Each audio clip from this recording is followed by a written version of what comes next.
para as empresas principalmente tradicionais, você falou uma coisa que é importante. Parece que a inovação está em parecer inovador. Sim. Né? Isso é pior. Sessões de brainstorming, que no final você tem um protótipo, um produto, seja o que for, isso é só o começo. Isso não te leva a lugar nenhum. A verdadeira inovação, ela começa depois, quando você tenta achar um mercado.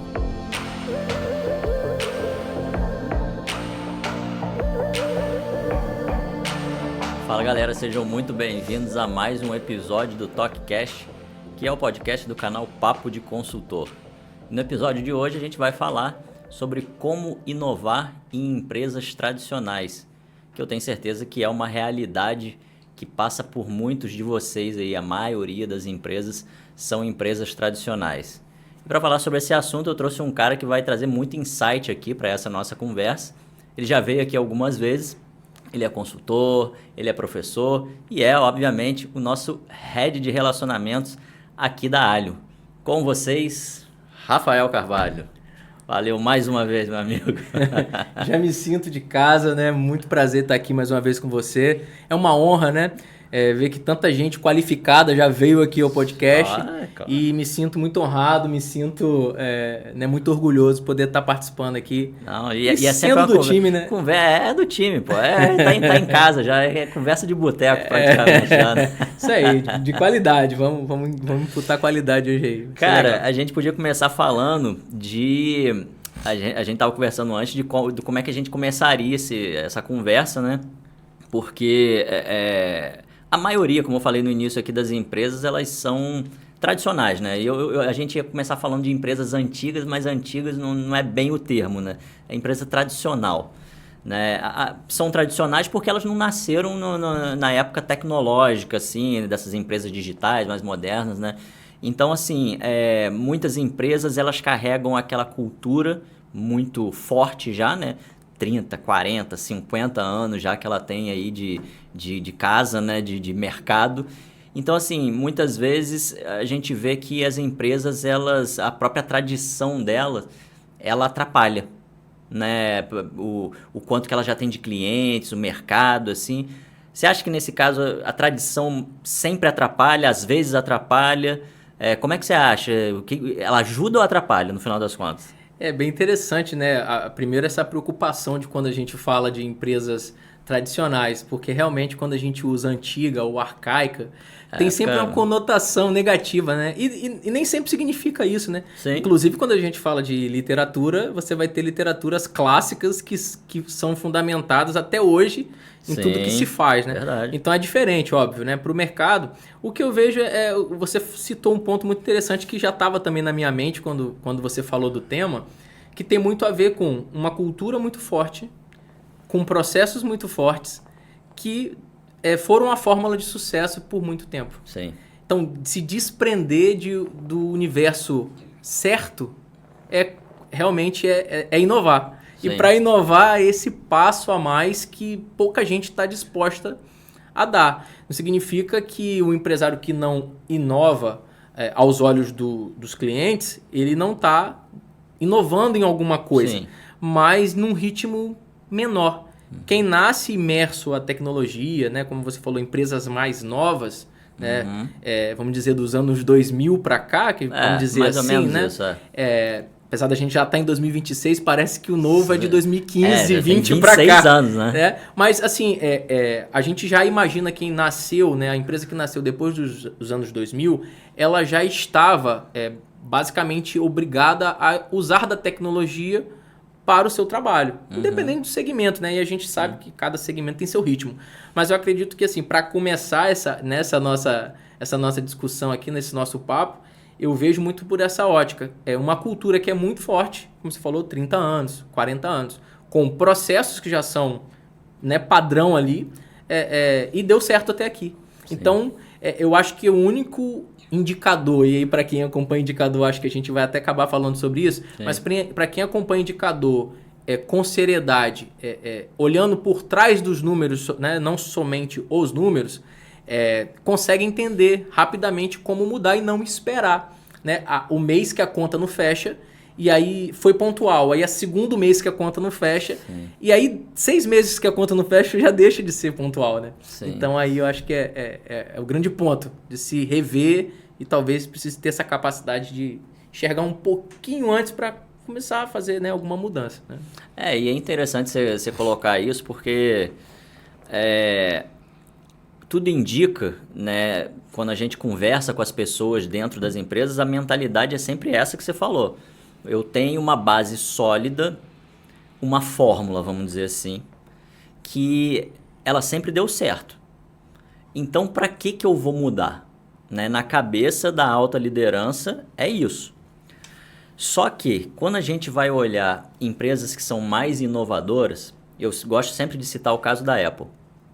A Apple é aquela empresa que ela consegue fazer mudanças sem perder a sua base fiel. Não é a base toda, mas a sua base fiel.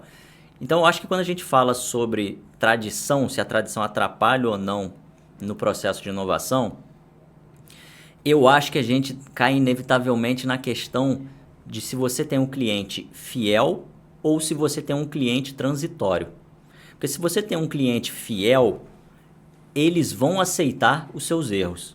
Eles vão tolerar mais mudanças que não agradam a eles. Agora, se você tem um cliente mais transitório, dificilmente ele vai aceitar alguma mudança que não agrade a ele. Ainda mais quando a mensagem que você passa sempre para ele é de preço, é de funcionalidade, é desse tipo de coisa. Então, assim, eu acho que quando você se pergunta se a tradição ela realmente atrapalha ou ajuda, em tese ela tem que ajudar. Ela tem que ajudar porque a história que você construiu, ela precisa, a gente imagina que você construiu uma base de clientes forte. Se você não construiu uma base de clientes forte, às vezes é porque você estava sozinho no mercado, porque você tinha uma coisa que ninguém tinha, aí é outra coisa. Então, assim, teoricamente, a gente pensando, a tradição ajuda. Ela deveria ajudar, porque você tem mais chance de errar, tem mais tolerância, o seu cliente tem mais tolerância. Agora, se a sua base de clientes é aquela base que é transitória, ou então ela foi empurrada de alguma forma, como acontece em monopólios, por exemplo, quando acontecer alguma coisa de diferente, ela não vai ter fidelidade nenhuma à sua marca. Aí a tradição realmente atrapalha. E você vê como é que é interessante, né, essa discussão sobre o público. A gente pode olhar, e aí a gente até para expandir um pouco isso, a gente pode olhar por duas óticas, né? Esse público que é fiel, ele, né, usando ainda o exemplo da Apple, né, para quem é usuário da Apple, percebe quando o sistema atualiza e não é muito bom. Uhum. Né? E rapidamente, hoje a rede social é o maior feedback e o mais efetivo. Porque, sei lá, menos de 10%, 5% dos usuários vão na plataforma ou no suporte real Sim. do site da Apple e fazer alguma contestação. Eles usam a rede social para indignação e a Apple rapidamente consegue atuar nessa melhoria, né? Ou logo desabilitar aquela atualização, colocar uma outra. Estou dando um exemplo hipotético, Sim. mas a Apple usa isso muito bem, né? Sim. Para falar das atualizações. A gente mesmo comenta, né? Pô, essa atualização ficou, né, meio ruim, assim, a interface não ficou muito legal. E aí, óbvio que cai no que você falou, né? O cliente fiel que conhece e além de conhecer, confia na marca, ele espera e sabe que vai haver uma resolução, né? E aí tem um outro lado, eu acho, do cliente fiel, que a gente pode aqui também, né, pontuar, que é a questão do cliente que ele está num mercado, um mercado linear, que não tem tanta concorrência, né? Um mercado onde não existe tanta a necessidade de inovação. Isso. E aí o que acaba acontecendo? O próprio cliente acaba tolhindo a necessidade da inovação. Uhum. Porque se você se acomoda com um produto nível B e todo o mercado à sua volta oferece B também e alguns pontualmente um produto A, você vai se manter ali no B e aí, de novo, só vai existir um start para inovar, né?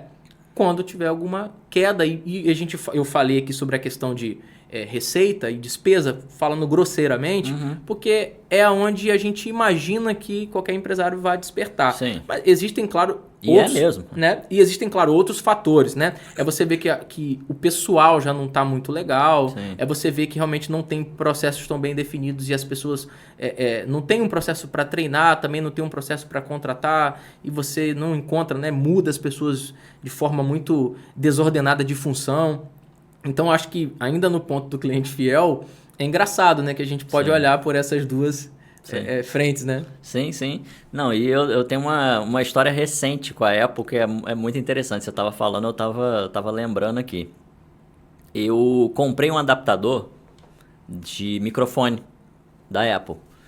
E quando eu vi a embalagem, eu achei que era certinho o que eu tinha, né? Então, beleza. Chegou, bonitinho. Quando eu fui ver, o adaptador estava errado. Aí eu entrei em contato com eles, perguntei, olha, eu comprei um adaptador, é errado, mas eu tô vendo aqui no catálogo e não tem o que eu tô precisando. Qual é a solução? Aí eles falaram, olha, para esse aparelho seu, a gente não faz mais.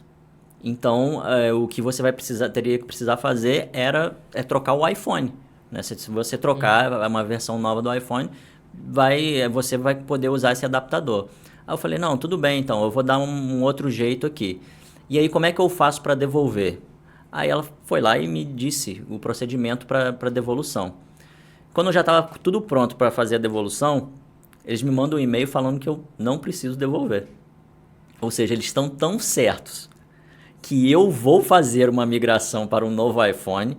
E 2, eles não se preocuparam assim, não, já que eu não consegui atender a necessidade dele, eu não quero esse produto de volta. Então, eles quebraram uma possível fricção que eu teria na minha relação com eles, de ter que pegar, postar um negócio, mandar de volta. Eles quebraram isso. Eles não querem isso. Eles simplesmente falaram, pode ficar com você. Porque futuramente, se eu tiver um iPhone mais novo, eu vou usar aquele dispositivo ali, aquele adaptador. E mesmo assim, se eu não use, pelo menos eu não quero quebrar, né, gerar algum ruído na minha relação com ele. Então, é por causa desse tipo de coisa que a gente vê que eles conseguem encantar os clientes, entendeu? É esse tipo de coisa que se fosse outra, você tem que mandar e tal, eles iam criar uma burocracia para a gente fazer essa devolução que ia ser um inferno. Então a Apple se destaca justamente por causa disso. Cara, você deu um exemplo muito fantástico mesmo, né? E assim, é por pouco e por produtos de um valor muito menor do que um adaptador, né, original, as marcas fazem esse processo de devolução parecer algo padrão, né? E aí o que acontece? O usuário recebe um código do correio, ou seja, eles se preocupam em resolver mais rapidamente o processo de devolução do que tornar isso uma experiência menos desgastante. Sim. Então isso é muito mágico e tem muito a ver com o que a empresa internamente pensa. E obviamente, aí aproveito até para abrir um parênteses, quando se tem um script, né? Quando se tem um processo bem definido, onde se fosse Rafael ou Pedro, esse atendente do suporte, a gente agiria da mesma forma. Sim. Então não foi pontual. Né? Então, isso é muito interessante e mostra realmente como que a Apple é muito diferente. Né? Aí a gente às vezes fala isso para uma empresa. Se eu não contar essa história e chegar para uma empresa hoje, um dos nossos clientes, inclusive, se eu chegar isso para qualquer empresa hoje falar, eles vão me chamar de maluco. Você é louco? A pessoa não atendeu a necessidade dele, ele está querendo devolver, vamos devolver. Aí ia gerar crédito para você. Não, crédito na próxima compra. Aí você vai usar o crédito, aí o crédito não é bem assim, aquele crédito. Aí você fica com aquela expectativa, sabe? É uma coisa assim, cara, que o cara simplesmente fala. Provavelmente o cálculo que eles fazem é assim, qual é o custo? Exatamente. O custo que eu tô falando é o custo do produto mesmo, da minha relação com ele. Então, eles calculam economicamente, provavelmente, isso e falam assim, não vale a pena. Era um negócio de 300 e poucos reais. Assim, e do próprio não processo. Não vale a pena, exato. Né? Você imagina, você fazer novamente o processo de recebimento, alocar numa área de devolução, passar por uma Exatamente. triagem que já deve estar cheio de outros produtos que realmente...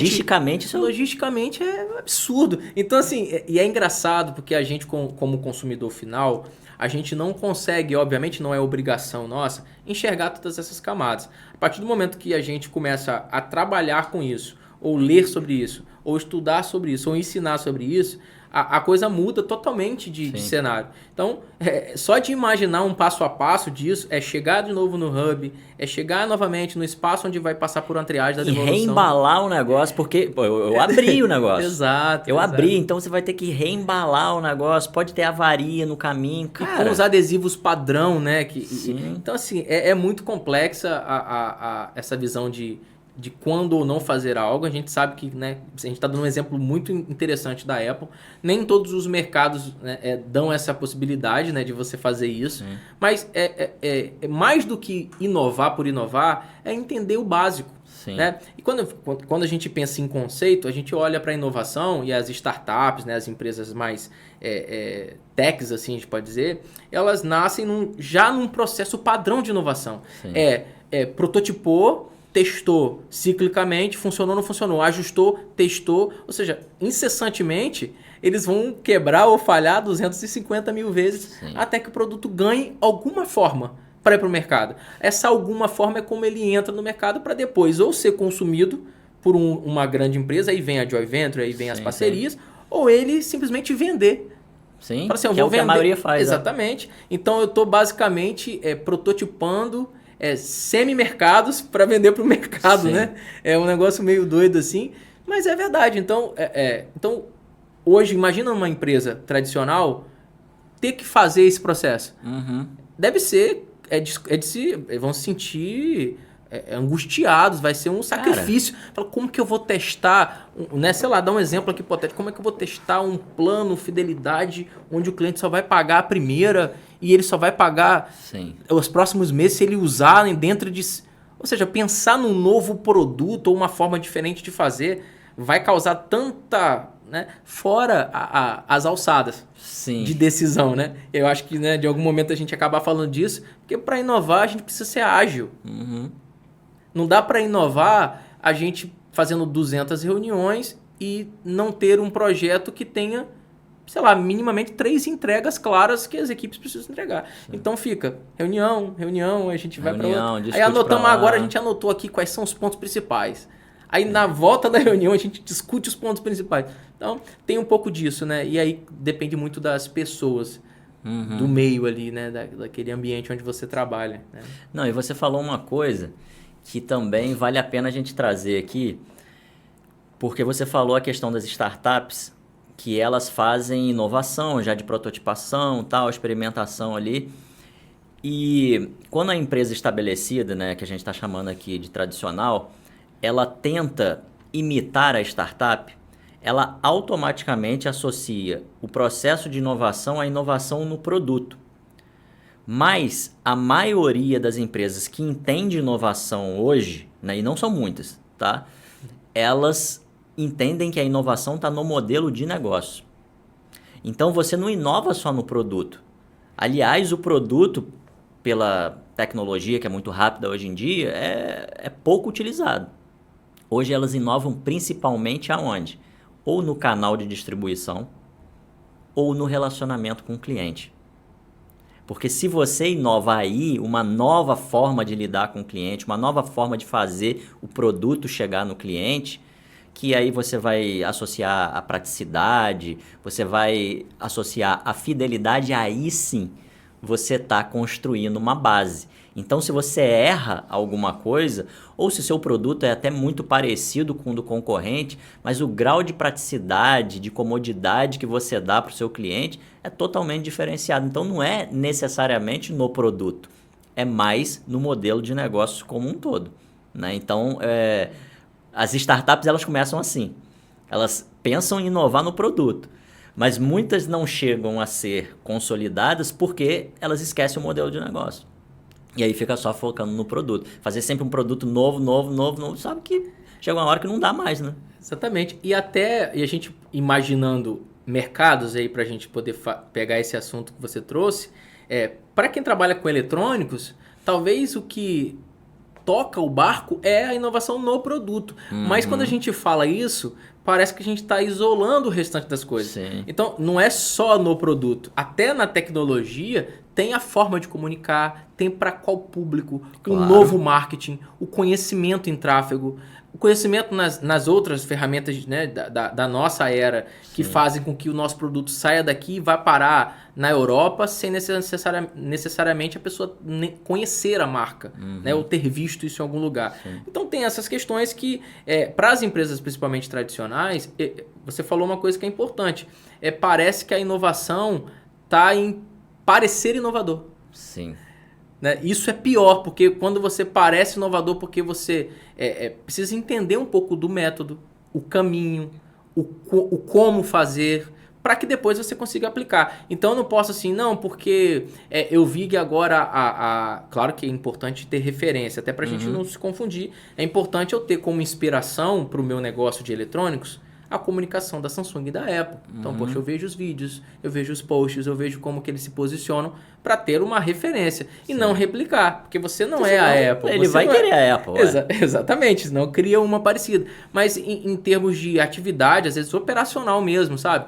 Eu vi que a gente conseguindo conectar com tal plataforma, vai ter... Mas assim, a empresa que fez isso, fez de que forma? Com qual método? Como é que era o canal de recebimento dessas demandas? Sim. Então, a coisa também ser muito... como é que eu vou dizer? A gente precisa achar um meio termo entre testar, prototipar, experimentar, consciente e não a torto e direito, porque eu tô testando e tal, então eles disseram que isso é inovação, né? Eu vi no podcast vocês falaram que isso é inovação. Sim. Mas precisa de certo equilíbrio, né? Conhecer um pouco. Método, né, cara? Método, principalmente. Método, porque assim, quando você acha o método mesmo para inovar, que seja no produto, você começou, achei um método para estar sempre inovando no produto. Replica isso para outros lugares. Exato. Replica isso para os seus processos logísticos, replica isso para o seu processo de vendas, replica isso para o seu processo de relacionamento com o cliente, para o seu processo de custos, enfim, parcerias, projetos, o que você quiser. Mas as pessoas acabam sempre associando, quando fazem, muito a produto. Então a gente vê muitas empresas aí que elas ensinam, por exemplo, design thinking. Aí a pessoa fica só focada no produto, mas não é isso. É você pegar esse método, aprender, reter esse método para você não sair falando para todo mundo, porque ele é um conhecimento que você precisa reter. E aí você começa a replicar em outras coisas, né? Em outros processos. Aí sim você está começando a ter uma mentalidade inovadora, uma cultura de inovação, né? E é mudar a cultura que não precisa necessariamente ser disruptiva. Sim. É você ir dando pílulas de nova cultura sem que os seus colaboradores percebam. Né? De repente está todo mundo inserido numa cultura já inovadora. E aí quando eu falo de às vezes não replicar, até para amarrar, como você falou, tendo método, fica mais simples de você também conseguir multiplicar isso internamente. Claro. Óbvio que, como você falou, você retém o conhecimento para o seu negócio, você vai se tornando uma referência na sua região ou na sua cidade ou até nacional, para daí, quando as pessoas já pegarem o caminho, você já está em outra. Porque você já criou uma cultura de sempre inovar. Né? E aí tem um pé que eu acho que vale a pena a gente pegar aqui no meio do caminho, que também tem essa questão do timing. Quando a gente fala de empresa tradicional, por que não inovar? Né? O por que não inovar, acho que está ligado ao que a gente já falou no início, a cultura que já deu certo até ali, as pessoas que já estão ali há muito tempo e que conhecem. A gente sabe que é complexo, não é? A gente não está falando aqui tentando simplificar isso. Mas também a gente não pode banalizar a inovação. Né? Que o cara, aquela coisa, botei um cartaz na parede, eu já estou inovando, agora... Né? Eu nunca fiz isso. Sim. Então, no inovar não é um nunca fiz. Né? O inovar é realmente... você colher resultados diferentes a partir daquilo que você acreditou e apostou, né? Então, eu acho que está para além disso, né? Não está só em dizer que está inovando e, né, como eu dei o exemplo. E parar com essa concepção de que a inovação vem sempre de uma grande ideia. Exato. Né? Porque quando você acha que a inovação sempre vem de uma grande ideia, você automaticamente está entendendo que a inovação pode ser um acidente.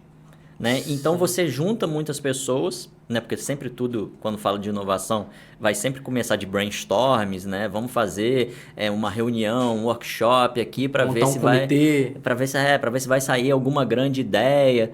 Mas não é assim que funciona, não é a partir das ideias, é a partir do ambiente que você cria. E depois que você tem essa ideia, beleza. E aí? Como é que você transforma essa ideia num produto final? Há um caminho muito longo, desde o momento que tem o embrião ali da ideia, né? Ela nasce, aquela ideia, até ela se transformar num projeto, até o projeto ser entregue, ela virar operação, testar nos mercados para ver se aquilo de fato vai funcionar, aí sim você inovou. Então o caminho é muito longo. Mas as empresas que têm pouca maturidade, elas acham que se eu tiver uma ideia, resolvido, tá tudo feito. Mas não é assim, né? E aí, até para amarrar o raciocínio que eu comecei, acabou que eu não fechei e agora você falando, vou aproveitar para fechar. O time, você falou, é exatamente isso. Sim. Então, assim, enquanto a gente tá tendo comitês, fóruns, né? Aí tem Fórum Nacional de Inovação, os caras criam um monte de nome, né? Innovation Week, não sei o que, não sei o que lá. Aí pinta, aquele cara gasta 50 mil numa festa. E aí você vê não sair nada. Né? Iniciativas, não sei o que, pontuais do planejamento dos próximos 5 anos. E aí o que acaba acontecendo? O time, enquanto vocês estão pensando é aquela frase da avó, né? Enquanto vocês estão indo com trigo, eu já estou voltando com bolo. E aí o mercado não dá tempo. Independente de qual seja o segmento, sabe? Sim, sim. A gente percebe que existem mercados que têm uma margem maior, sim, mais que é mais cadenciado. Sim. Então, às vezes, você não sofre a questão que eu falei, receita e despesa grosseiramente, que a gente sabe que contabilmente existem outros fatores, sim. Né? Mas, assim, olhando grosseiramente, o cara tá, a conta tá batendo. O meu Prolabore tá saindo, as contas estão pagas, não tô devendo nada, né, de imposto. Só que existe o time. Então, o que você falou, esse processo que a gente resumiu aqui ter a ideia, prototipar, experimentar. Existe todo, no meio desse caminho, vários outros processos. Né? Então tem a questão de conseguir botar para rodar o produto ou o serviço, seja lá o que for, colher os resultados, avaliar os resultados, porque às vezes você tem um custo tão grande para inovar e o resultado é ínfimo, né? Você fala assim, poxa, mas a gente gastou tanto nesse projeto. Isso acontece muito com montadora, claro. Né? Acontece com plataformas de gestão, né? Por exemplo, plataformas de CRM. Mesmo que ela seja uma plataforma online, se ela desenha todo um produto e gasta, sei lá, 3 vezes mais do que a gente às vezes gastou para fazer um CRM nosso pela IA, e o cara fala assim, pô, mas eu gastei tantos mil num projeto... Aí não achou o cliente. Sim. Então, isso. É isso aí. Eu acho que mais importante do que só inovar por inovar é inovar buscando o seu cliente. O seu cliente já fiel ou um novo cliente? Sim. Né? Então... e aí vamos falar uma verdade aqui, porque muitas vezes as pessoas não sabem disso e as pessoas que ensinam inovação também não deixam claro ou também não sabem porque só sabem inovação na teoria. A verdade sobre a inovação é que muitas vezes acham que a inovação termina quando você desenvolve o produto ou serviço. Mas não é verdade. A inovação real, ela começa após o produto e o serviço feito. Porque é a hora que você precisa começar a achar qual é o mercado que aquele produto ou serviço vai encaixar. Você pode até ter feito uma grande pesquisa de mercado, você pode ter prototipado, experimentado e tudo está indicando que ele vai funcionar para um mercado, mas você só vai saber na hora que aquilo estiver no mercado. Então, o que muita gente não fala sobre inovação é isso. Uma vez que o produto está feito, está concluído, ele ainda precisa de um longo caminho. A inovação começa depois que o produto está desenvolvido e não termina, porque é ali que você tem que achar o mercado. Então esse eu acho que é o ponto que ninguém fala. Acha que é da ideia ao produto e acabou, mas não é bem assim. Você foi muito certeiro agora, porque uma coisa é o conceito, né? Qualquer conceito você vai estudar, ele na maioria das vezes é generalista. Sim. Né? Quando você tira aquilo e encaixa ao seu mercado, né, a sua vida, você entende que existem outras camadas. Porque é muito fácil a gente falar, às vezes, gestão de pessoas, Muito simples, você vai usar técnica tal, ferramenta tal. Ah, muito fácil falar de metas e indicadores, você vai usar tal. Só que existem vários outros componentes que a gente pode ir enumerando aqui, mas você falou uma coisa que é muito interessante, principalmente para quem quer entender de inovação, né? A partir da concepção do produto, é que o primeiro ciclo, a gente pode dizer assim, Sim. se fechou. Sim. Que se abre mais outros infinitos. Sim. Então você tem vários ciclos para montar um produto, ciclos conceituais, Sim. e a partir disso é a realidade, é o que o mercado responde. E aí, aqui que está a grande diferença entre as empresas que se sustentam no mercado e as que não. E a gente percebe isso naturalmente, né? Quantas empresas a gente vê nascer e morrer, ou nascer e ser consumida no time certo. Sim. Que aí, né, aí já é mais uma questão de quem entende de mercado mesmo, para saber se... E reconhecer também a sua fragilidade. Às vezes você criou algo muito inovador, a gente pode, naturalmente, em conversas nossas, durante o nosso trabalho, criar, às vezes, um produto ou um serviço. Fala, cara, isso aqui A gente estava falando isso agora. Exato. Antes exato. daqui. Isso aqui é fenomenal, mas assim, cara, eu não vou ter sustentação. Mas se a Apple pegar isso, mas se a Samsung, né? Sim. Então, assim, precisa também ter esse reconhecimento. Mas, voltando ao que você estava falando sobre inovação, é importante a gente conseguir separar quem se sustenta e quem fica exatamente nesse ponto. Porque aí você tem a promoção do produto, você tem a comunicação do produto, você tem aumentar o lastro, né? Aumentar o público, chegar a lugares que você não chegou, continuar inovando, porque se alguma coisa pega, e aí um exemplo que eu acho que vale a pena a analogia, eu acho que é bem legal, é quando você pega as séries, os filmes, por exemplo. Quantos filmes a gente anda assistir e falou, pô, tinha que ter o 2. Quantas séries a gente assiste, poxa, acabou na 4ª temporada, pô, podia ter mais 4. Né? Essa sensação que o produto tem que deixar. Sim. Porque é dessa forma que você vai conseguir permear.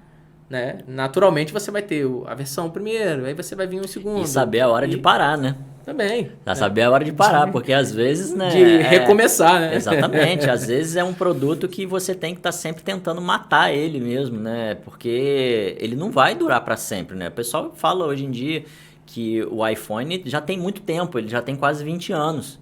Vai fazer 20 anos. Verdade. Então, peraí, vai ficar sempre dependendo disso, entendeu? Então, tá na hora, não é matar o iPhone, mas assim, ainda é o principal produto da empresa, né? Quer ver um exemplo muito interessante que está aos nossos olhos? Que pode parecer talvez não seja nada disruptivo, mas que faz diferença quando a gente fala em números. A Coca-Cola fez isso com a gente. Sim. Né? Sim, Coca-Cola trouxe a Coca-Cola Zero, que hoje vende mais do que a Coca-Cola comum. Sim. Isso é Mas é absurdo, né? Mas eles perceberam a mudança. Porque existe um mundo, né? um lifestyle que está sendo imposto pelo capitalismo mesmo, né? Pelo mercado, pela rede social. A nova geração, a geração, né? Mas assim, é muito interessante. A gente está falando de produto que está no mercado há 50 anos, 60 anos. Sim. Né? Até mais. Mas assim, é muito interessante cara, a visão, né? E é o que eu tava falando, a gente tava conversando sobre isso antes de começar aqui. A gente tá lançando um produto e o que a gente tava conversando antes? Vamos testar nesse mercado. A gente ainda não descobriu o mercado. O produto tá feito, a gente tinha uma noção, a gente sabe uma noção ampla de onde é o mercado. Isso tá claro. Mas tem mercados, submercados aqui, né? Às vezes até nichos de mercado, que funcionam melhor. E você só descobre isso na hora que você está na operação, na hora que o produto está lá dentro do mercado mesmo. Então ele vai tentando se achar. É como se fosse realmente um embrião ali tentando virar tentando fecundar, exatamente. Essa é a analogia. Então ele está tentando se achar e ele vai buscando qual é o melhor caminho para ele sobreviver. É isso.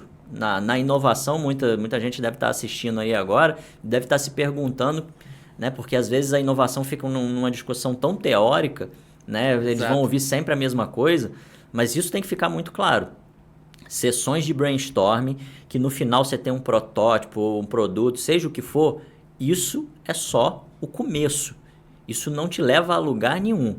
A verdadeira inovação, ela começa depois, quando você tenta achar um mercado. Isso tem que ficar claro para todo mundo, né? Porque senão as empresas vão continuar, aquelas que têm apetite para querer inovar, mas elas não estão conseguindo ver resultado por causa disso. Porque elas acham que inovar é da ideia ao produto e acabou. E isso vale para produtos internos também. Porque às vezes tem uma área, por exemplo, uma área de tecnologia, ela está querendo oferecer alguma nova solução para os seus usuários internos, né? Eles têm que inovar também, porque eles estão oferecendo um novo serviço.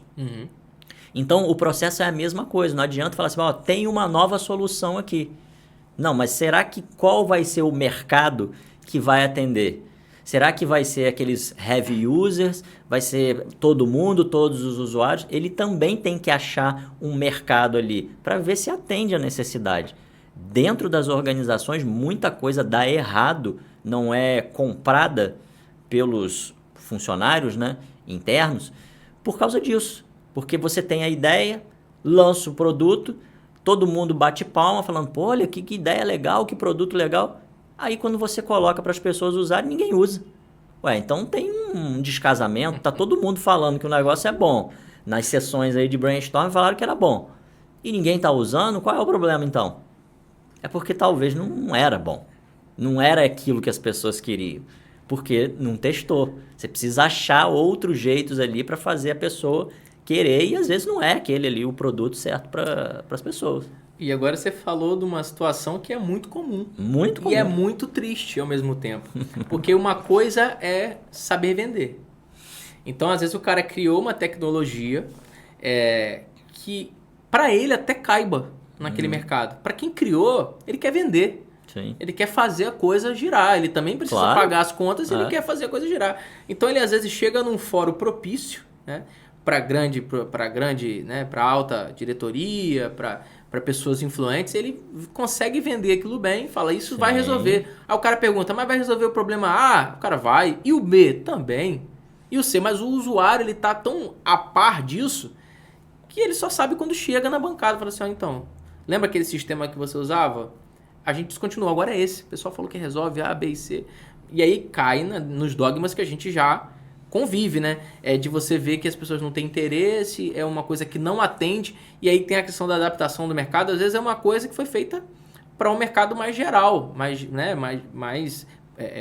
genérico, não para aquele mercado que a gente está precisando. Sim. Né? Então, para as operações que a gente precisa dentro daquela empresa, não é aquele sistema. Ele vai funcionar em uma empresa mais genérica, que precisa às vezes de um sisteminha mais básico.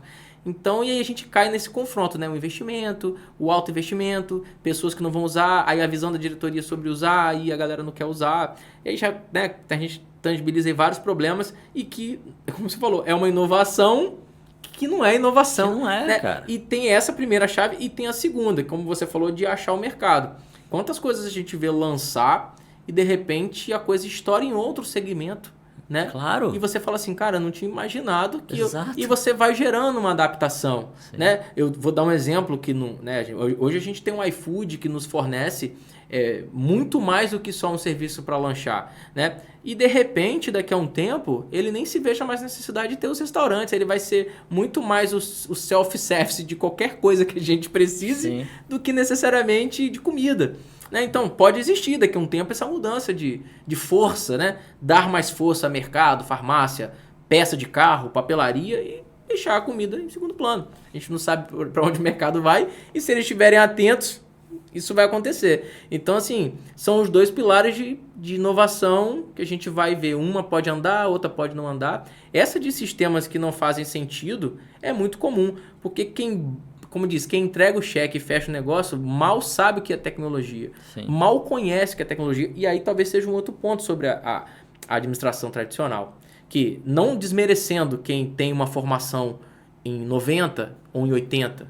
Eu não quero falar disso. Mas existe a continuidade. Sim. Então, uma pessoa que se formou nos anos 90 e ela continua estudando, continua absorvendo a leitura, certo, continua absorvendo o que é novo, continua absorvendo podcasts, continua absorvendo YouTube, canais de influência, de inovação, de tecnologia. Esse cara tá dentro. Sim. Mas o cara que tá amarrado naquilo que funcionou nos anos 90, quando ele inaugurou o negócio e deu certo e parou ali, a gente não vai esperar nada de diferente, porque né? E aí cai naquela conversinha também, que eu gosto de falar que é conversa de vó, porque são coisas que a gente ouve que vai servir para qualquer coisa, né?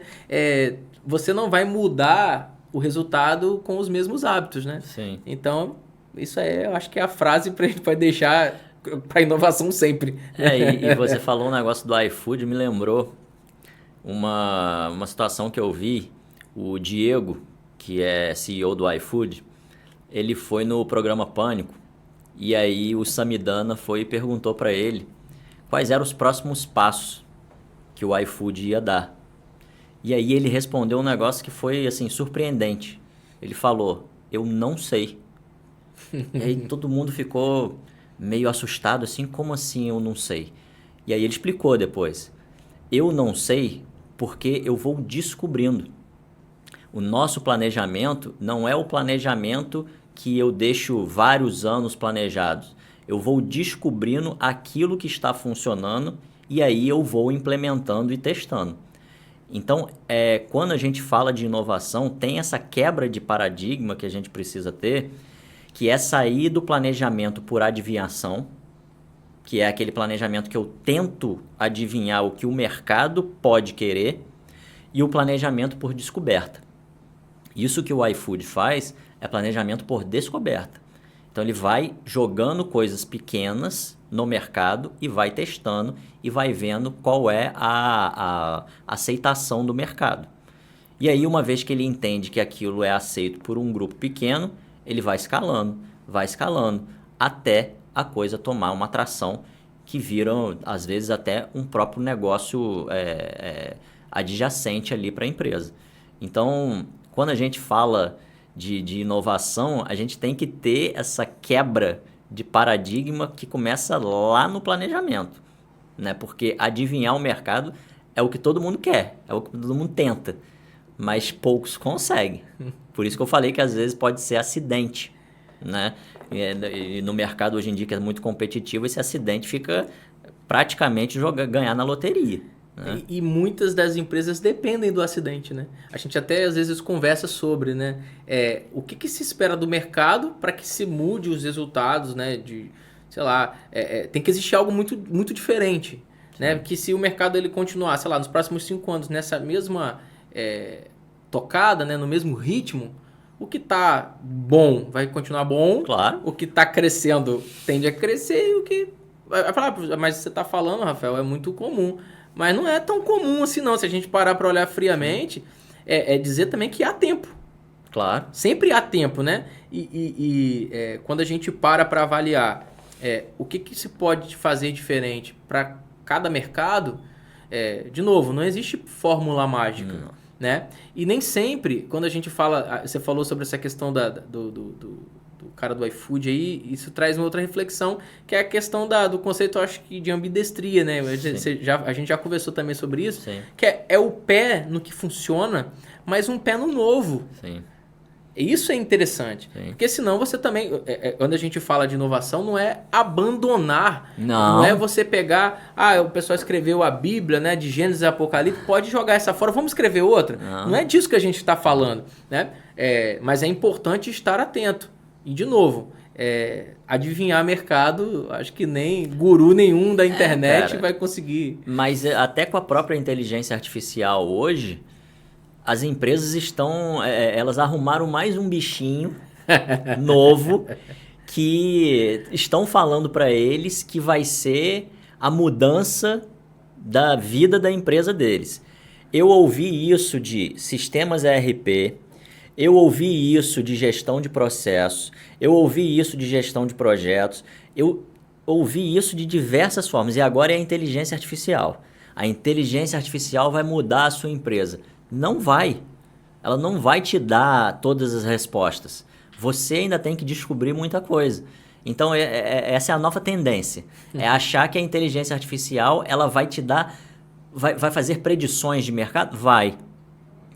Porque é próprio dela, da inteligência artificial.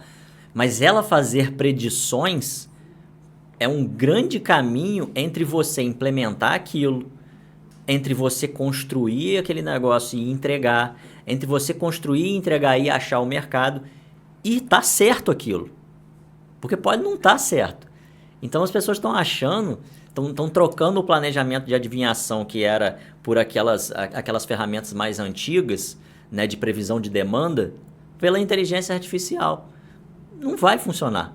Porque no final das contas você tem que estar sempre ali testando e fazendo isso que eu falei do CEO do iFood, que a Amazon faz e várias outras empresas fazem. É você estar sempre testando. Porque se você ficar achando que o robozinho vai te falar alguma coisa, não vai não. E é interessante isso, né? Porque em qualquer fórum que a gente está e surge a inteligência artificial como tema, a primeira sensação que a gente tem é que está todo mundo apaixonado. Sim.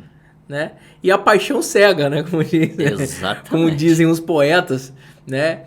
Mas é interessante que muito mais do que saber utilizar a ferramenta, e aí cai no que eu acabei de falar agora há pouco também, eu acho que se complementa, o que existe de formação acadêmica, o quanto a gente está pronto para isso, e o que os cursos que falam disso realmente oferecem disso. Exatamente. Então a gente está meio que num campo meio ainda muito turvo. Né? A gente vai falar de inteligência artificial a nível de conceito, desde os anos 60 já existe a inteligência artificial, não essa, né, generativa que vem nesse novo ciclo, mas mesmo assim, existem camadas que jamais vão ser, né, colocadas em questão, como o sentimento. Sim. Né? A intuição. A intuição, o feeling do negócio para o seu público. Sim. Você pode ser o mais específico possível, você pode ser o melhor engenheiro de prompt de todos, mas existem algumas realidades que não vão bater. E óbvio, quanto mais conhecimento você tem sobre toda a tecnologia que está disponível, faz da gente, né, faz do empresário, faz do dono, faz o diretor um melhor profissional. Até para que ele não caia no que a gente também já falou aqui, que é o seguinte: o cara vem vender um produto, não, que aqui tem IA integrada, ele vai puxar o algoritmo de dentro das suas redes sociais, vai te dizer quem está comprando. E nem sempre é assim. Então, é muito legal a gente falar de inteligência artificial, porque ela agora, inevitavelmente, está em todos os assuntos. Né? Seja para quem vende, seja para quem compra, seja para quem produz, seja para quem cria, né? Para quem faz design hoje. Tem uma galera testando, né, design de tênis, de marca, de roupa, com uso da inteligência artificial. Eu acho fantástico, mas a partir do momento que se tem um senso crítico. Imagine só os designers da Nike sentam lá, né, 5, 6 cabeças, os caras estudaram uma vida, né, e continuam estudando. Aí o cara, rapaz, abre aí o Nano Banana aí do Gemini aí. Vamos fazer aí. Eu quero tênis com a mola verde, por dentro azul, cara. LED. Poxa... então a gente fala assim de forma bem cômica, né, e bem debochada, mas porque é dessa forma que as pessoas estão usando, né? Eu acho que é importante a gente aprender cada vez mais e principalmente para qualquer pessoa que estiver assistindo, aprender sobre a criação dos prompts, sobre, né, como funciona a coisa por dentro, como cada inteligência artificial tem a sua predominância, né, o seu poder máximo, vamos dizer assim. Então, uma é mais para texto, a outra é mais para... correção do português, outra é mais para pesquisa acadêmica, outra é mais para criação. Que ela ajuda, design. A gente sabe que ajuda. Exato. A gente sabe que ajuda, mas eu faço até uma provocação aqui para gestores, líderes, donos de empresa, todas as pessoas que estão tomando decisão dentro de empresas. Porque quando a gente fala sobre coisas muito do passado, pode parecer que, né, cai no esquecimento. Então, eu faço uma provocação de uma coisa que tem mais ou menos 10 anos. Vejam o que falavam do marketing digital há 10 anos atrás, se não é muito parecido com o que falam hoje da inteligência artificial. Não o produto em si, mas a mensagem. A mensagem que o negócio vai virar de cabeça para baixo, que chegou a solução mágica para todos os seus problemas, que o custo vai ser totalmente reduzido, que você vai tornar a empresa muito mais eficiente, que ela vai vender mais, que ela vai te dar mais dinheiro. Vejam se não é a mesma coisa. Vai lá no Instagram, volta uns anos atrás e vejam quais são as promessas que foram faladas lá atrás, que agora a gente tem como ver, né? E o que está sendo falado agora, se não são muito parecidas. Então, não existe essa solução mágica que vai substituir o ser humano para a inovação. O que a gente está falando aqui, você citou, sobre essas ferramentas são para te dar mais produtividade. Perfeito. Produtividade, eu concordo 100%. Né? Você hoje pode substituir 2, 3 funcionários, às vezes numa equipe só, né? Na empresa inteira você consegue substituir 10, 20% facilmente por inteligência artificial. Mas isso é falando de eficiência e produtividade, e não está falando de inovação. A inteligência artificial pode te ajudar a inovar, mas ela não é uma coisa feita para inovar. Não é esse o instrumento. O instrumento que ainda faz a inovação acontecer é esse aqui. Ainda é esse. Não é nenhuma ferramenta e nunca vai ser. E você falou uma coisa que é muito legal, inclusive cai naquilo que, né, principalmente quando a gente está em sala de aula, fica muito claro. Peça para qualquer pessoa da sua casa agora fazer o mesmo pedido que você no ChatGPT, por exemplo. Eu quero que você crie um produto, Sim. sei lá, um novo lanche para vender aqui. Ou seja, as respostas vão ser basicamente as mesmas, né? E isso é muito legal da gente saber, porque isso realmente separa quem está sendo mais ou menos crítico, quem está sabendo utilizar ou não a ferramenta. E no geral, quando a gente fala de marketing digital, fala da IA, tudo isso vai colaborar bastante para que a inovação aconteça. Vai colaborar bastante para que você cresça. E agora, né, até expandindo, explodindo, não só o tema inovação, mas tudo, né, mercado. Então, é importante saber usar, estar preparado, até para que você, que seja líder, seja gerente, seja diretor, saiba julgar quem faz isso. Porque quando você não tem conhecimento nenhum, o cara faz uma arte no Canva, fala que é marketing e você acredita. Porque você não sabe. Ele, não, isso aí é marketing, isso aí é endomarketing, isso é marketing digital, isso é o novo marketing. Vão criando nomes, sei lá. E o cara vai dizer, não, esse aqui agora é esse. E você não sabe julgar. E aí a gente pode colocar várias outras coisas. A gente pode colocar, por exemplo, a tráfego pago. Tem gente que faz comercial na internet e fala assim, não, tráfego pago você vai sair de R$100 para 1 milhão em faturamento. Calma aí. Não tem tráfego que vai fazer você...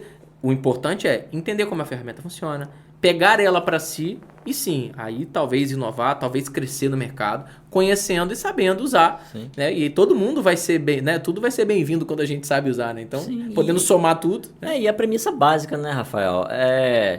Se você tem uma fórmula mágica e está vendendo assim para as pessoas, ela automaticamente vai deixar de ser mágica.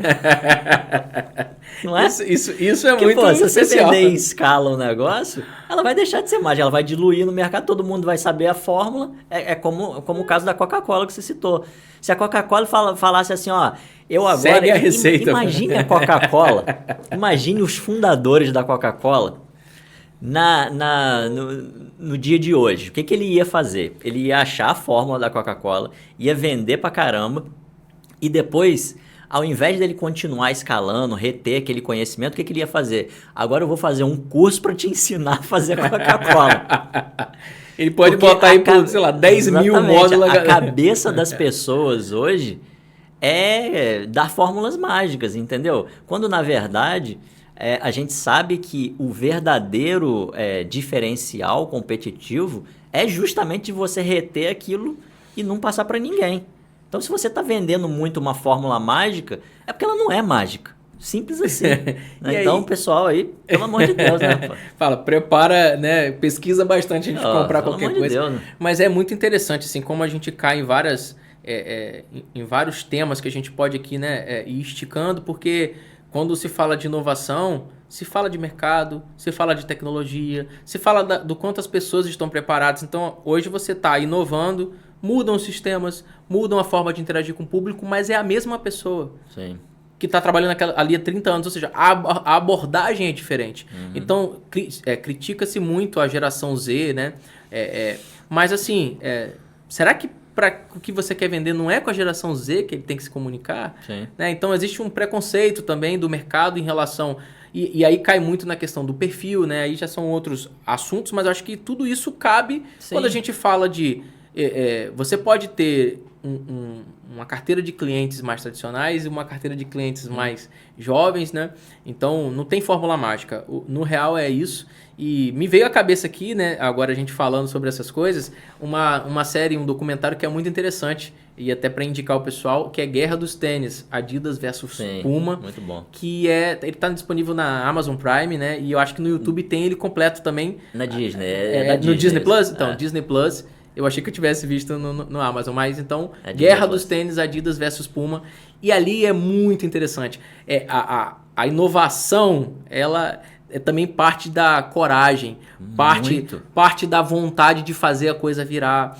Claro que a gente está em épocas diferentes, né? A Adidas e a Puma já são de uma outra época, mas existe o fundamento, e eu acho que isso cabe falar, o que vai perpetuar numa cultura é a coisa como ela quer fazer as coisas, a vontade, a coragem de fazer as coisas, que fazem parecer inovação para a época e continua na cabeça das pessoas que trabalham lá, permeia a cultura, tá manchado, sabe? Positivamente tá manchado na cadeia de valor, tá manchado no planejamento. Ou seja, você não faz nada sem pensar naquela coragem, sem pensar naquele início, Perfeito. sem pensar. E eu acho muito legal fazer esse link com esse documentário, porque o que me vem à cabeça, e eu vou fazer essa citação porque eu acho muito massa, é como que o primeiro calçado da família Dassler, né, que é a família alemã que Sim. promove a marca, né, ela leva para um cara dos Estados Unidos que vinha competir na Alemanha,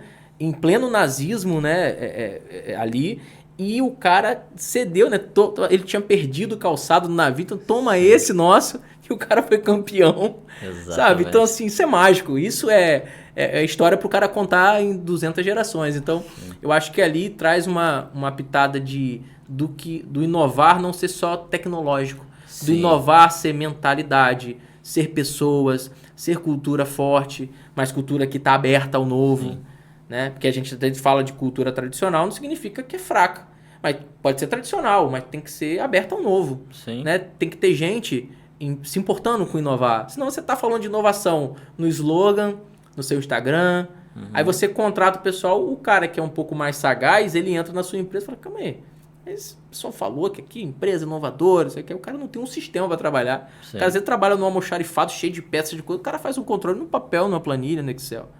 Então, eu acho que... Não, é isso.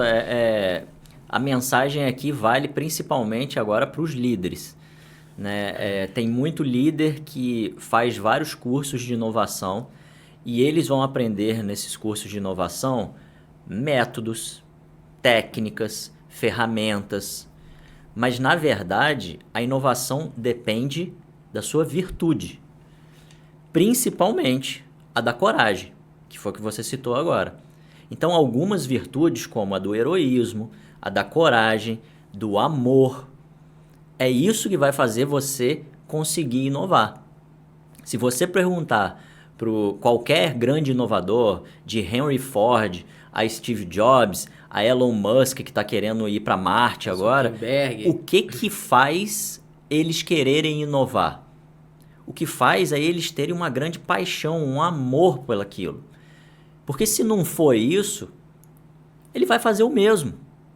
Então não é o método, não é a ferramenta, não é a técnica, são as virtudes que você cultiva, da curiosidade, da coragem, da paixão. São essas coisas que te motivam a inovar. E se você não passar isso para as suas equipes, para a sua empresa, ela não vai absorver nada. Ela vai achar que inovar é fazer inovações incrementais, pequenas melhorias. E tá tudo certo. Para ela é isso. Por quê? Você não está incentivando a ela a coragem, você não está incentivando ela a desafiar as coisas, você não está criando virtude naquela. Isso que é a cultura da inovação. A cultura vem de virtudes que você cultiva nas pessoas. Se não for assim, vai ser só ferramenta, vai ser só método e vai ficar mais do mesmo, como qualquer outra empresa faz. Então, esse eu acho que é um aspecto que pouca gente fala também. E principalmente quando a gente está falando de liderança. Principalmente. Isso ficou perfeito para um corte, eu já imaginei Sim. aqui. Ficou perfeito. Mas e de novo, né? Não é só dinheiro, né? Então, como você falou, a gente pode ter o Elon Musk fazendo mais do mesmo, Sim. sem a paixão, sem a vontade, a coragem, sem pessoas qualificadas o suficiente para entender que tem isso também, né? O cara Sim. que é muito inovador, às vezes ele beira a loucura, porque ele coloca a ideia na mesa e às vezes ele também não sabe executar, né? E por isso que é bom ter uma boa equipe, né? E eu falo disso, por exemplo, a questão da gestão tradicional, quando ela vai sendo não só da liderança, não só da alta direção, mas de todo o grupo. Sim. Aí é muito mais difícil. É como você tentar quebrar uma barreira, né, de tijolo, mas que tem 4 outros muros depois. Sim. Então você não consegue sair daquilo, sabe? Você cultiva o medo, você cultiva a precaução. Exato. Você vai querer a proteção, né?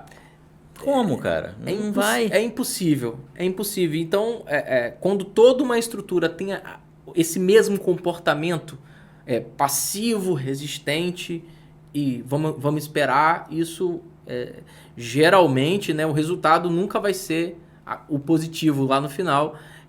Mas é interessante quando você fala do líder, fazendo esse link com a inovação, é que quando a gente fala de, né, como você citou, ter formações, aprender os fundamentos, as ferramentas, então, tudo isso é muito importante. Uhum. Né?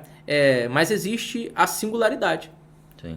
Né? E aí, com a singularidade, com a forma de cada um ser, traz as virtudes, elas se afloram.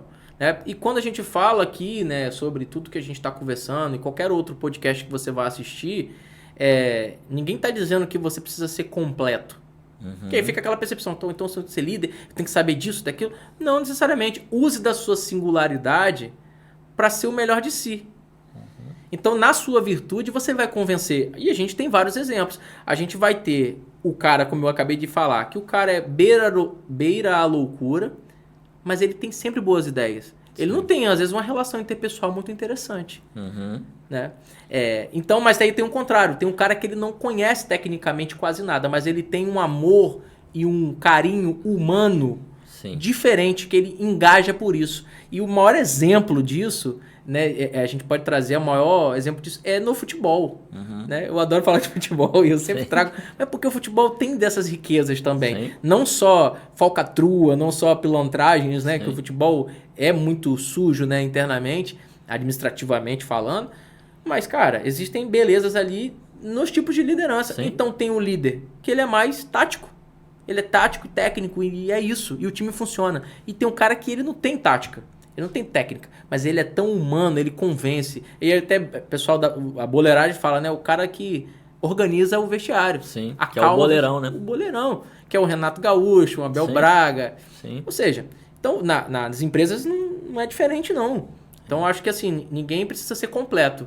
Eu acho que você precisa ter equilíbrio. Então o profissional que ele busca minimamente conhecer um pouco de cada coisa e naturalmente a virtude dele vai ser o ponto máximo. Sim. Vai ser o grande diferencial. Quem é Pedro, quem é Rafael, quem é fulano, quem é ciclano. Então, quando a gente fala da liderança inovadora, a gente fala desse cara que busca equilíbrio. Ele não precisa ser o especialista em IA. Ele não precisa ser o especialista em sistemas ERP. Ele precisa ser minimamente completo naquilo que ele pode ser, e a virtude, a singularidade, a peculiaridade, ela vai saltar os olhos e com certeza vai ser um diferencial. Né? Sim. E aí até falando, mantendo essa questão da virtude também, né? Indo um pouco além, muitas pessoas, a gente não pode separar o funcionário, né, e a pessoa que está trabalhando na empresa da pessoa física, vamos dizer assim, né, do que ela faz fora. Quando você vai começar a pensar em inovar, você tem que tomar um certo cuidado. Aí eu estou falando agora da cabeça da liderança. Mas se o funcionário é aquele que se pergunta assim, como que eu posso inovar? Então, dentro do trabalho dele, ele obviamente, primeiro, ele tem que se embasar tecnicamente. Esse é o primeiro passo, não tem jeito. Então ele tem que aprender ferramenta, tecnologia, tá tudo certo, isso tá certo. Mas aí eu preciso dar o segundo passo. Aí já não é mais técnico o negócio. O segundo passo é o que muita empresa não percebe que está acontecendo, que é o ambiente que a pessoa vive dentro e fora da empresa. Dentro da empresa, ela vai lá, constrói uma empresa que a arquitetura dela é boa. Ela te inspira a inovar. Então, isso é uma parte boa. Mas e o ambiente que ela está vivendo fora? O ambiente que ela está vivendo fora, ela está ouvindo música que não faz sentido nenhum. Ela está vendo coisa de TikTok de 10 segundos. Não tem como o seu cérebro se preparar para uma coisa que as pessoas estão se esquecendo, que é a beleza. Você só vai conseguir ter um tato para você conseguir trazer alguma coisa mais sofisticada se você entende sobre beleza. De novo, citando o caso da Apple, o que ele queria fazer? Tecnologia com estilo, com moda, com estética. Então ele conhecia de beleza.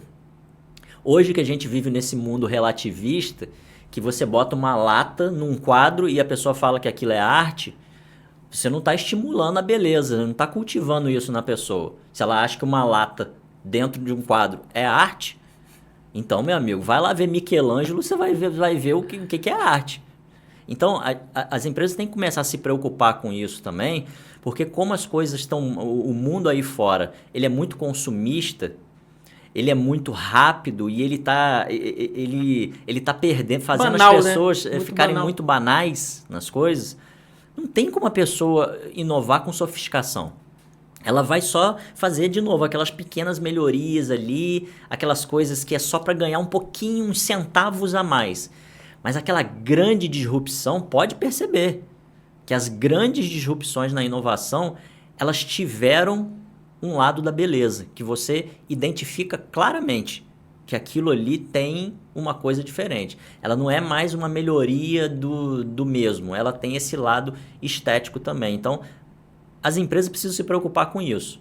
Quem está na liderança e quem está abaixo. Olha, vamos ler esse livro aqui, que tal ouvir essa música aqui, mesmo que a pessoa nem saiba por que ela está falando. Pô, por que essa pessoa está me indicando isso?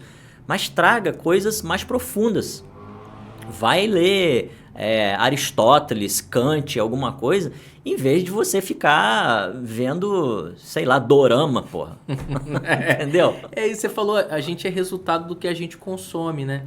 E a gente precisa se policiar o tempo todo, né? Até pra gente que, de certa forma, busca talvez esse caminho mais sólido do conhecimento, também às vezes cai, né? Inevitavelmente num consumo barato, né? Uhum. Mas realmente nós somos resultados do que a gente consome.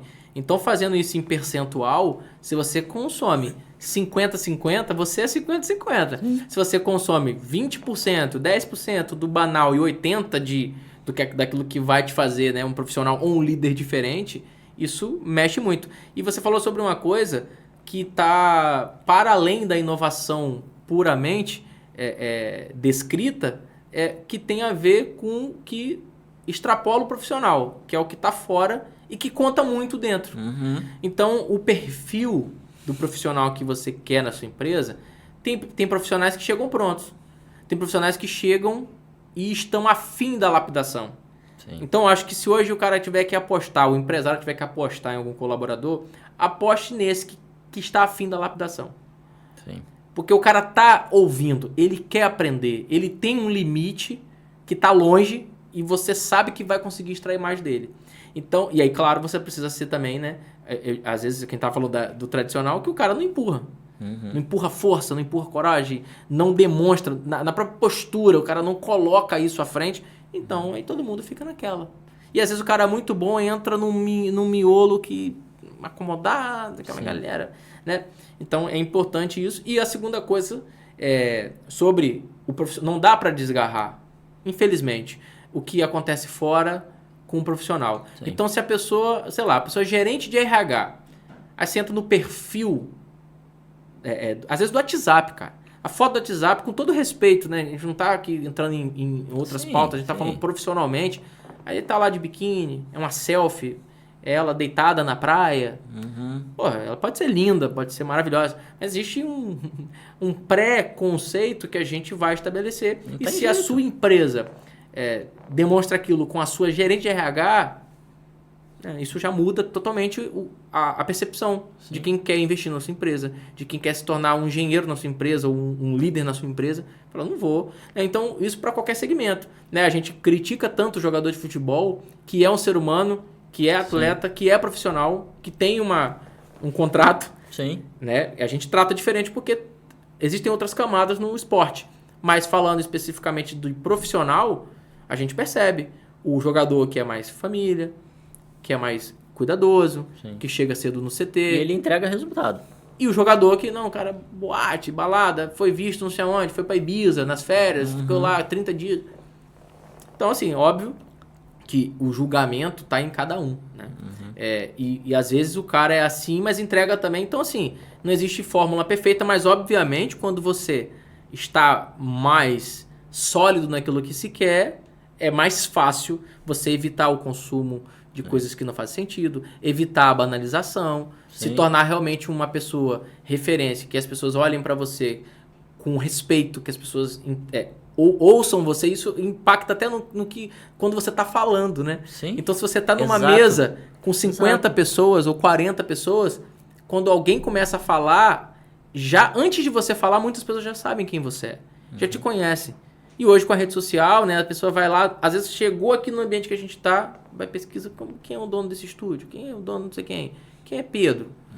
Então se você chega lá na foto, tá Pedro lá, garrafa de vodka, dançando, fala assim, cara, mas o cara tá com um podcast, não faz sentido nenhum. Não faz sentido nenhum, né? Não faz sentido nenhum. Então, E até em cima daquilo que a gente tinha falado no início.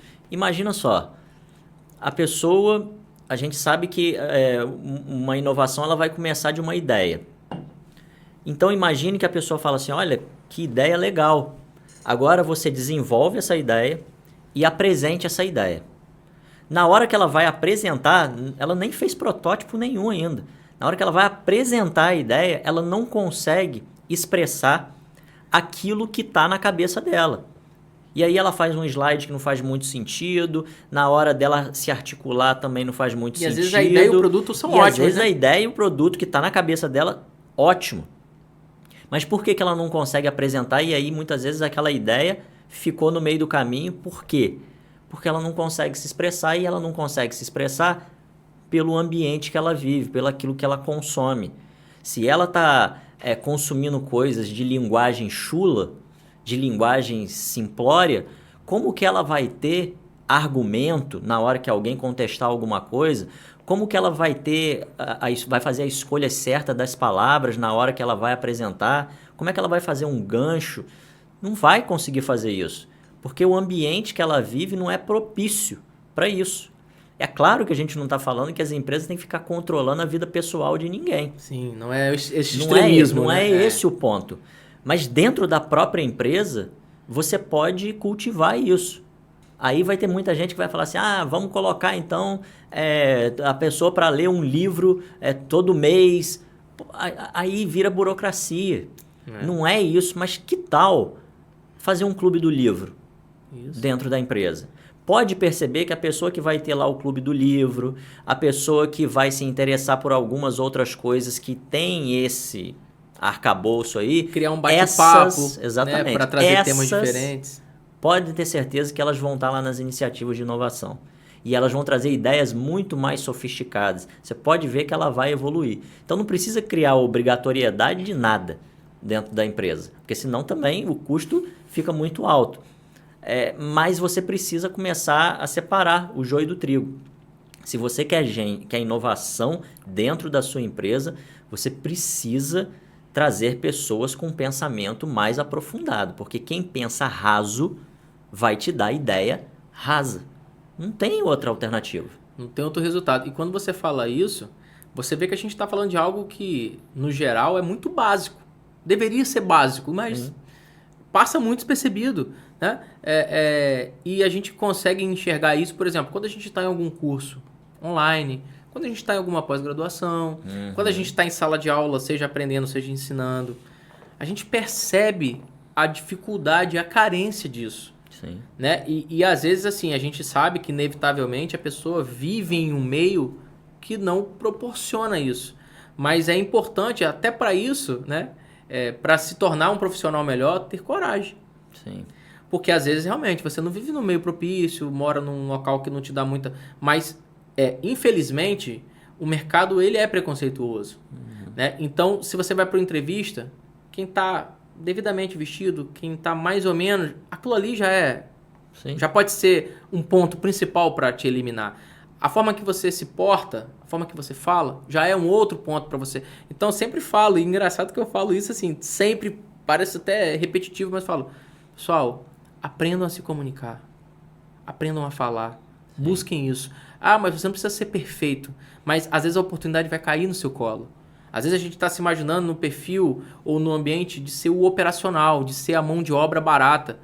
Seja você que seja a mão de obra barata, mas com argumento, com fundamento, que saiba falar, que na hora que precisarem de você, vai chegar o dia que você está lá na operação e tal, o cara, chegou o diretor nacional nosso aí, vai visitar a fábrica, e aí o seu gerente não está, seu líder não está, quem vai conseguir explicar como é que é o nosso layout aqui? Amigo, esteja pronto. Sim. Ah, mas eu tenho vergonha de falar. Então, quem tem vergonha, fica em casa mesmo. Sim. Tem vergonha? Fica em casa. Fica em casa, vai procurar, sei lá, fazer outra coisa, vai vender, né, coisa pela internet que você precisa botar sua cara. Você vai achar seu jeito, mas não vai... Talvez o tamanho do sucesso que você poderia ter, Sim. Né, a partir do momento que você desenvolve a sua fala, que você busca ter esse conhecimento sólido, buscar, né, absorver coisas que vão fazer sentido para você, obviamente você vai se tornar não só um profissional, mas uma pessoa muito mais bem vista, né? Não, com certeza. Falando sobre o aspecto individual, porque toda organização ela começa do indivíduo. Ela não começa do macro para vir para o micro. É o somatório do... Claro, é o somatório dos indivíduos. Então, se a maioria dos meus indivíduos, funcionários, eles têm pouco repertório, né, para a gente chamar assim, eles têm pouco repertório, o que eles vão agregar de ideias inovadoras? Eu já tive essa experiência em várias empresas. Eu estava ministrando workshops de criatividade para sair soluções dali. E 95% das soluções vieram de mim. E não era esse o objetivo. Era deles. As soluções tinham que sair deles.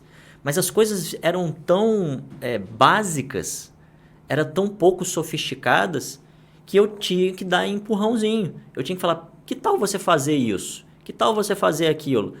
Acabou que as ideias vieram todas de mim e não era para ser. Então, quando a gente fala de repertório, tem o repertório técnico, como eu falei inicialmente. Se você não conhece as melhores tecnologias, as principais, o que está acontecendo de novo no mercado, como você vai sugerir uma coisa boa? Aí vamos dizer que você conhece isso. Mas aí você não tem o outro lado, que você não se aprofunda em outra área, né, que seja diferente mesmo da sua. Vai procurar outra coisa para fazer assim que enriqueça o outro lado do seu cérebro para não ficar somente na parte técnica. Quando você juntar essas duas coisas, você vai começar a ver que você está dando muito mais soluções para problemas que as pessoas não estavam conseguindo enxergar. Entendeu? Então é muito isso que precisa ficar claro para as pessoas. O que eu sou, o que eu consumo. Isso é um fato. É verdade, nós somos resultados mesmo daquilo que a gente consome. E é interessante a gente também trazer essa reflexão, porque obviamente quando a gente fala com os profissionais que a gente, né, estão nos ouvindo, a gente de certa forma também faz essa autorreflexão, né? É importante a gente entender que a profissão, seja como consultor, seja como coordenador, gerente, em qualquer situação que a gente esteja, o quanto que a gente ainda pode ser mais, né? E cai, né? Até trago um exemplo pessoal, né? Eu acho muito importante compartilhar esse tipo de coisa, porque existe a técnica, existe o trato, existe a adesão, existe o ritmo, existe a cultura. Então, assim, nem sempre todos os métodos que a gente pode imputar, por exemplo, num trabalho, eles vão funcionar, né? E é importante a gente fazer a meia-culpa. Então, existe o lado do diretor, do empresário, que talvez não entenda mesmo a proposta. Fala assim, cara, mas isso aqui... Porque às vezes a gente está falando tecnicamente, ou está falando das ferramentas, que parece que não é nada, mas se ele tivesse um pouquinho mais de senso crítico, seria o norte, que nunca existiu. Em contrapartida, tem o ritmo que poderia ser imposto, né, de forma mais como é que eu posso dizer? Mais brusca mesmo, e passando por cima das pessoas. E aí cai um pouco aí tem a questão do caráter, Sim. que é o perfil humano. Então, assim, óbvio que existem diferentes profissionais para diferentes áreas, e é importante a gente reconhecer quando um trabalho deu certo, quando um trabalho não deu muito certo. E faz parte do jogo, né? E o mais importante é a gente tentar entender como lidar em processos como esse. Sim. Né? O que faltou, né? E aí não tentar culpabilizar uma ala ou outra, mas para que de todo mundo que tiver, né, a oportunidade de nos escutar aqui, nos ver, entender que não existe fórmula mágica para inovação, para planejamento, para gestão, para liderar. É um somatório de coisas, né? E sempre vai existir o outro lado. Sim. Porque a gente fala assim, não, eu estou tão preparado, né? O alter ego, né? Eu estou tão preparado, eu já fiz todos os cursos. Né? Às vezes a gente vê algumas pessoas, até alunos, falando assim, professor, mas todo meu currículo já tem todas as competências, eu me inscrevi, estou pronto. Eu falei assim, mas isso aqui é constância. Você precisa ter a mesma energia de ser cristão. É para sempre. É eternamente. É toda hora. Eterna vigilância. É todo dia. É todo dia um pouco. Né? Então, assim, é importante trazer também essa visão do que... Porque às vezes a gente, quando fala, parece que nós somos, né, especialistas intactos. E, na verdade, não. O verdadeiro profissional, ele precisa reconhecer quando ele acerta, quando ele erra, onde ele pode melhorar, onde ele já excedeu, assim, já extrapolou o conhecimento. E aí então, posso migrar para outra coisa. Então, no geral, cara, é muito prazeroso falar sobre tudo que a gente está falando aqui, porque a gente vai abrindo várias caixas de Pandora, né? E se deixar, por exemplo, a gente vai ficar aqui 5 horas e vai ter coisa para falar. E o mais importante, eu acho que assim, até como uma mensagem, né, minha e usando um pouco do que você trouxe para a gente precisa buscar ter resultados a partir daquilo que a gente consome. E antes de olhar para o outro, olhar para o seu liderado, olhar para o seu superior, olhar para si. Sim. Porque eu acho que a grande dificuldade do humano hoje é essa autocrítica. Então, começando daí, a gente consegue, primeiro, entender o quanto a gente pode ser melhor para aquele ambiente que a gente está, ou entender também que aquele ambiente é pequeno para você. Né? Então, assim, não, eu posso muito mais e a gente precisa de outro desafio. Então, a autocrítica cai muito para quem também está começando no mercado, ou já está no mercado há muito tempo. Então, a pessoa está vendo a gente, está lá 8 anos, 10 anos na empresa. E às vezes a dependência financeira é uma coisa que assola muito, né, a vida de nós brasileiros, mas isso precisa virar. Precisa virar essa chave. Em algum momento você precisa dar coragem para virar. Porque senão a gente vai voltar aqui, né, 10 anos depois e falar, pô, Pedro, a gente ficou, né, no nosso TalkCast 5.0 aí. Né? E a gente falando disso de novo, né? É isso aí, cara. Cara, Rafael, muito bom. Acho que melhor parar aqui, que senão vamos apagar a luz aqui. Vamos desligar a gente aqui dentro. Fred, estamos terminando já, hein? Não, foi muito bom, cara. É bom a gente sempre trazer esses insights assim, né? Para sair um pouco daquela linha, né? Que quando a gente fala de inovação, por exemplo, muita gente fala a mesma coisa. Cara, obrigado mais uma vez aí. Deixa o seu contato aí pra galera. Você que tá agora entrando também, a gente tá puxando você agora também para botar o rosto na frente ali, para ter os seus cursos também. Já deixa seu contato aí pra galera te achar, já saber como é que o que você trata aí no LinkedIn, Instagram, que aí a galera vai te encontrar fácil aí. Isso aí, eu agradeço mais uma vez. Você sabe que eu sou, né, não posso nem ficar falando muito, porque eu sou um fã mesmo. A gente tem uma parceria muito legal de trabalho. E essa confiança, né, que você vai depositando em mim, eu espero cada dia mais retribuir para que a gente cresça junto, né? Com certeza. E então, assim, para quem quiser saber um pouco mais sobre mim, né, no meu LinkedIn, Rafael Carvalho, né? E aí pode colocar Rafael Carvalho Alium, com certeza você vai me achar lá. No Instagram, Rafael Carvalho _. E aí por lá vocês podem me chamar no direct, procurar saber também, né? Já que eu sou um dos cabeças aí da Alium, pode me mandar mensagem no direct, me procurar no LinkedIn pra gente conversar sobre os cursos. Vai ser um prazer receber vocês e falar da Alium, que é a nossa casa. É isso aí. Galera, obrigado aí. Até a próxima. Vai ter muito mais esse ano aí. Eu tenho certeza que vocês vão gostar bastante. Valeu, abraço.